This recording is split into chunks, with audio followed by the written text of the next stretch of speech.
মালদা চাঁচলের মহানন্দা নদীর বুক কেটে রমরমিয়ে চলছে অবৈধ বালি উত্তোলন বলে অভিযোগ। দিনের পর দিন ভারী যন্ত্রপাতি ও কোদাল দিয়ে বালি তোলা হচ্ছে এবং যা সম্পূর্ণ বেআইনিভাবে, অথচ সরকারি অনুমতি থাকা সত্ত্বেও কাজ করতে পারছে না বৈধ ঠিকাদাররা। ফলে রাজস্ব ক্ষতির মুখে সরকার।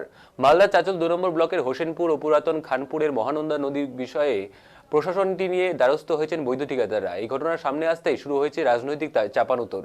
প্রশাসনের ভূমিকা নিয়ে প্রশ্ন তুলছে বিভিন্ন রাজনৈতিক দল। মালদায় অবৈধ বালি উত্তোলন আদৌ বন্ধ হবে কিনা সেদিকেই নজর এখন সকলের।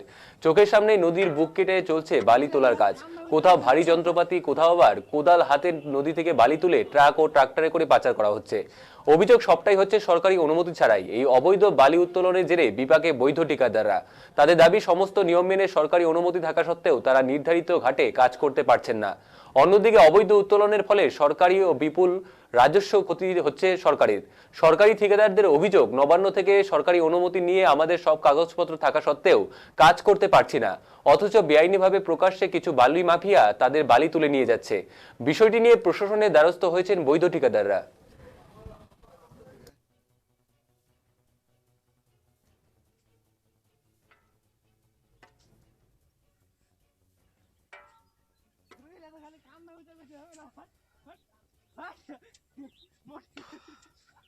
পুলিশ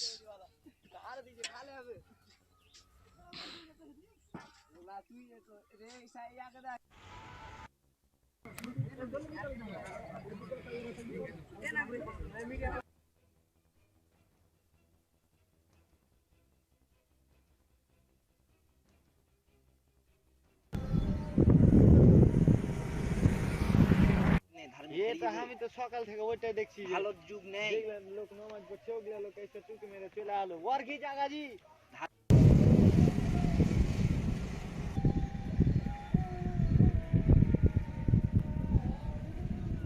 এই সালে আমরা মালদা জেলার চাঁচল 1 নম্বর ব্লকে আমরা বালি খাদানের একটা টেন্ডার পেয়েছিলাম, যার কলকাতার WBMDTCL এর অধীনে, যার RFP নম্বর হচ্ছে মালদা 6। আমরা এক বছর বালি খাদানটা চালিয়েওছি। ওই বালি খাদান চালানোর সময় ওই 1 বছরের মধ্যে গ্রামবাসীরা আমাদের উপর বিভিন্ন রকম বাধার সৃষ্টি করে।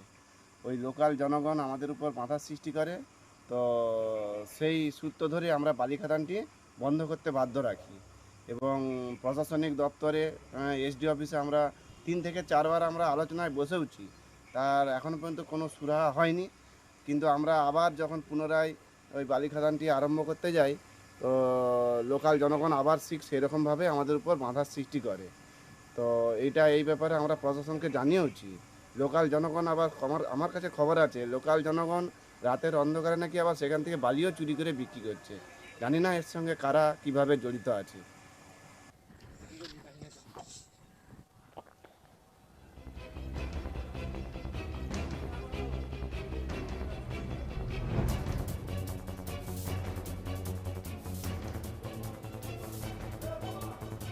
এদিকে নদী তীরবর্তী এলাকার সাধারণ মানুষের অভিযোগ, দিনের আলো হোক বা রাতের আধার, রমরমিয়ে চলছে বালি মাফিয়াদের দাপট। বালি উত্তোলনের ফলে আস্তে আস্তে নদী তার নাব্যতা হারিয়ে ফেলছে।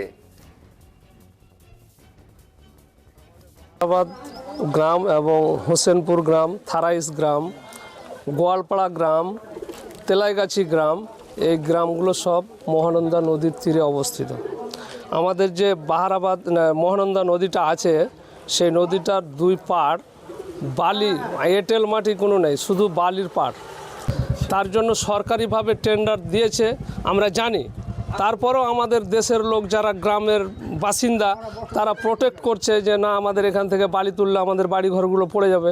তার জন্য প্রত্যেকটা মানুষ এই বালি তোলার বিপক্ষে এবং বালিটা যাতে না উঠে সেটাই আমিও চাইছি এবং প্রত্যেকটা মানুষও চাইছে যাতে বালিটা না ওঠে আর আমাদের গ্রামগুলো যাতে সুরক্ষিত থাকে। নদীতে এটাতে জল নেই, কোনোদিনই জল থাকে না তেমন।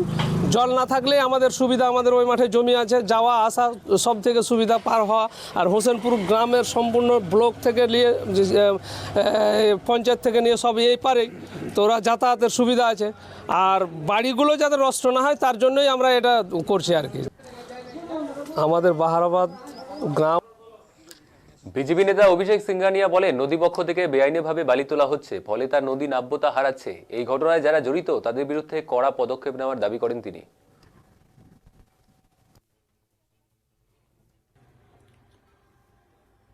চাঁচল 2 নম্বর ব্লকের হোসেনপুর এবং খানপুর গ্রামের নদীর বক্ষ থেকে বিনা অনুমতি ছাড়া মাটি তুলছেন, মাটি কাটছেন তৃণমূলের নেতারা। এর ফলে নদীর গতিপথ ক্ষমতা হারিয়ে যাচ্ছে। দেখুন, প্রশাসনের একাংশের মদত ছাড়া এই মাটি চুরি, মাটি কাটা জাস্ট ইম্পসিবল। ইমিডিয়েট যারা এই চুরি করছে এবং যারা এর সঙ্গে জড়িত আছে তাদের বিরুদ্ধে তদন্ত করে আইনত ব্যবস্থা নেওয়া উচিত। এতে সরকারের রয়্যালটি লস হচ্ছে এবং নদীর গতিপথ হারাচ্ছে।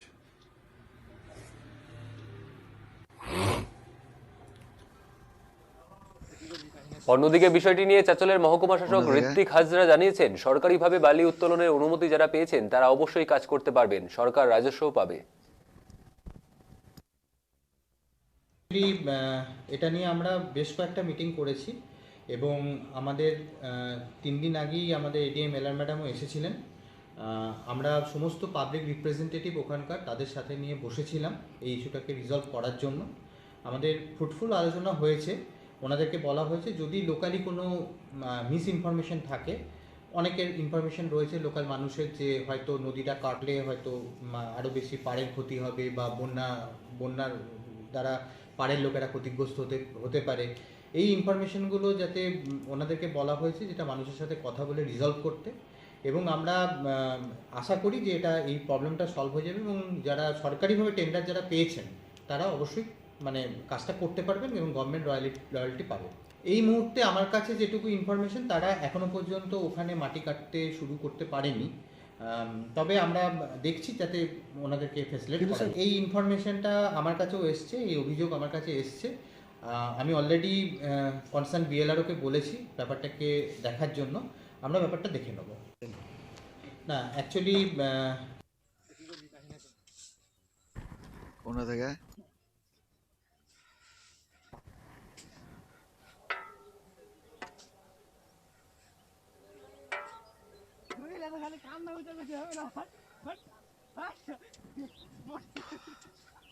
পুলিশ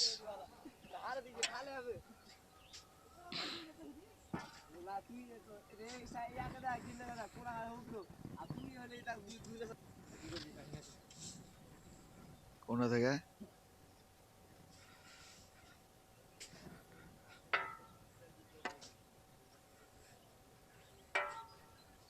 খালি কান্না উঠে হবে না